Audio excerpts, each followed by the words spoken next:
la maleta estaba abierta ya. Entonces él pudo ver, ¿no?, de que había una casaquita dobladita y la espaldita de la menor se podía ver, ¿no? Y lo único que constató el policía de que había un cadáver.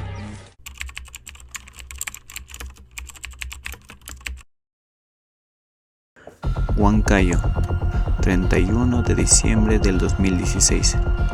A horas de la madrugada, un vecino de la zona de la Universidad Nacional del Centro del Perú, cuando iba camino a su casa, observó que había una maleta de color negro en una esquina de la calle. Se acercó y pudo observar que al borde de la maleta había una prenda color rosada. Al alumbrar con su linterna se percató que parecía un cuerpo que estaba dentro de la maleta. Al mirar esta escena sintió un gran escalofrío, imaginando lo peor. Luego llamó a la policía para que puedan saber qué había dentro de esa maleta. Al llegar la policía a la zona donde estaba la maleta junto con los peritos forenses, comenzaron a revisar la escena del crimen. Al abrir la maleta, el ambiente se puso tenso, al darse cuenta que dentro de la maleta estaba el cuerpo de una pequeña niña. Al revisar el cuerpo, los peritos dieron por concluido que la pequeña había sido abusada y estrangulada. Retrocedamos un día antes, 30 de diciembre del 2016. Una pequeña llamada Edith, acompañada de su madre, iban de camino a la escuela San Francisco de Asís de Ocopía para poder asistir a la clausura por fin de año. Durante el transcurso de la clausura, la directora informó a todos los alumnos presentes que debían de devolver todos los libros que se les había dado a todos los alumnos a inicio del año escolar. La pequeña recordó que los libros estaban en su dormitorio, así que le dijo a su madre para que la deje ir sola a su casa a traer los libros. Su madre aceptó que vaya sola ya que la casa quedaba algo cerca de la escuela. Edith fue de camino a su casa. Comenzaron a pasar los minutos y llegó incluso a pasar hasta 1 hora aproximadamente. Pero aún la pequeña no volvía, así que la madre fue a buscar a Edith a la casa, pensando que quizás se había quedado jugando con otra pequeña de su barrio. Al llegar a la casa no la encontró en ningún lugar. También fue a buscar a sus vecinos si la habían visto por ahí, pero nadie la vio. Al final no la encontró. En ese momento se dio cuenta que Edith estaba desaparecida. La madre fue rápido a la comisaría a denunciar la desaparición de su hija para que la puedan buscar. La policía se puso en marcha, pero ese día no encontraron ningún rastro de la pequeña Edith. Luego, en la madrugada del día siguiente, la policía recibiría una llamada de un vecino que informaba que había visto una maleta que al parecer tenía un cuerpo dentro de la misma. Rápidamente la policía se acercaría al lugar y comenzaría junto a los peritos a revisar toda la escena del crimen.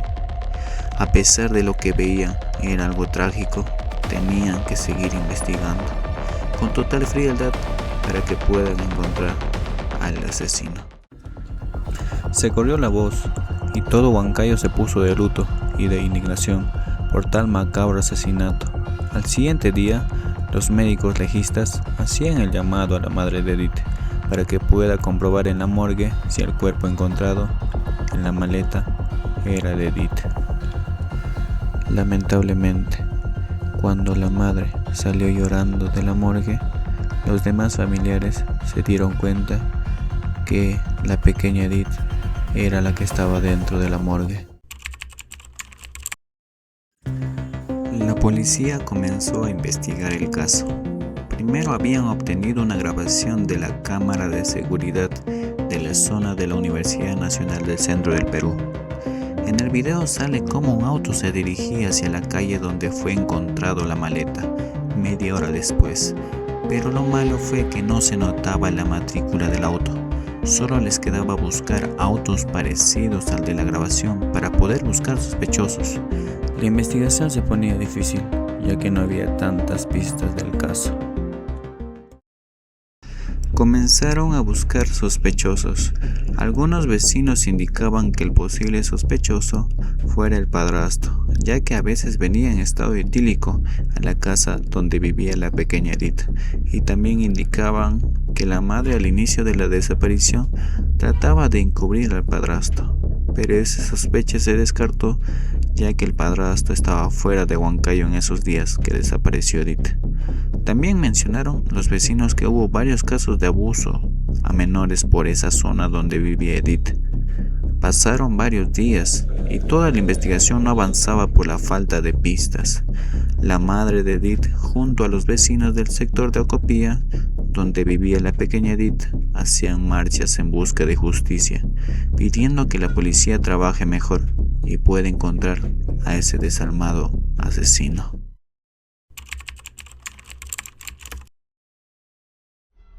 Parecido al caso que hablé en el anterior video en este canal de YouTube, una negociante que vendía maletas ayudó demasiado en este caso, ya que se pronunció ante la policía, afirmando que un hombre había comprado una maleta idéntica al que se encontró el cuerpo de la pequeña Edith. Incluso que la compra había sido el 30 de diciembre, o sea el mismo día que Edith había desaparecido. Luego entregó las grabaciones de la cámara de su tienda para poder asegurar todo lo que dijo. Con estas grabaciones, la policía ya estaba muy cerca de poder encontrar al asesino. Comenzaron a buscar personas parecidas al hombre que aparecía en el video. Lograron encontrar un gran parecido a un sujeto. Ese hombre era Amador Quispe Cisneros. Era un vecino que vivía cerca de la casa de Edith. Varios vecinos decían que era una persona tranquila, que daba clases particulares a varios estudiantes. Justo hace poco tiempo había regresado de los Estados Unidos. No era tanto de socializar con los vecinos, incluso tenía una pequeña hija, por lo que al inicio no sospechaban de él sobre la desaparición de Edith. La policía comenzó a seguirle los pasos. Lo primero era lograr obtener una muestra de ADN de Amador, para verificar si era o no el culpable. Al seguirle los pasos, la policía tomó en cuenta que Amador fumaba mucho y luego escupía. Al detectar esto, la policía recogió la saliva con total cuidado y comenzaron con la prueba de ADN, comparando la muestra con el fluido que encontraron los peritos de criminalística en el pequeño cuerpo de Edith. Y sí, coincidía al 99%. Por fin la policía había logrado detectar a ese desalmado asesino. Fueron en busca de Amador para poder detenerlo y llevarlo a la comisaría. Cuando le encontraron, él actuaba como si no supiera de lo que estaba pasando. Todo el momento negaba que él había hecho algo, hasta que cuando llegó a la comisaría, los policías le mostraron las pruebas que él había sido el asesino de Edith, y él comenzó a contar todo lo que había pasado aquel 30 de diciembre. Abriste la puerta y... Sí, tranquila. ¿Qué pasó? Entonces le dije, ¿sabes qué? Ayúdame a acomodar unos cabos en mi cuarto y te voy a pagar. Ay, no. ¿Fuiste al sótano de tu cuarto? ¿Ahí fue? Sí. Y ahí en el sótano. Pues. Estaba como le digo, fuera de mi vida. Estaba muy enojado. Recuerdo que le dije, siéntate, puedes ir viendo tele. ¿Dónde se sentó?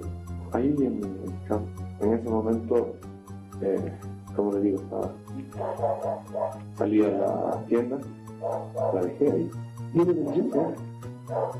Salí a la tienda, ahí me vuelvo. Salí a la tienda y compré cigarros. Me senté a mi costado y le puse esa pita en su cuello. Y la familia. ¿Cuántas vueltas le hizo la esposa? Solo una. Así. Acá no estamos frente a lo que ella ya no puede decir. Exacto. Tampoco te acusen eso. No. Si no vas a comentar la verdad, no la verdad. Es la verdad. Ella empezó a sacarse la ropa. Ella te dijo la eso. orden. Luego el juez le condenó a cadena perpetua y estuvo encerrado en la carceleta del centro policial a la espera de trasladarse a un penal. Pero él sabía que en cualquier penal que vaya, los reclusos le harían pagar por todo el daño irreparable que hizo. Así que tomó la cobarde decisión de suicidarse, con una bolsa de plástico que tenía ahí. Algunas personas dicen que lo silenciaron, porque es extraño que con una sola bolsa logre eliminarse, y otras personas sospechan otras cosas. Bueno, después de todo, aunque él haya muerto, no sanará la herida de por vida que dejó a los familiares de la pequeña Edith, tampoco de su hija, que crecerá con la idea de que su padre fue un monstruo.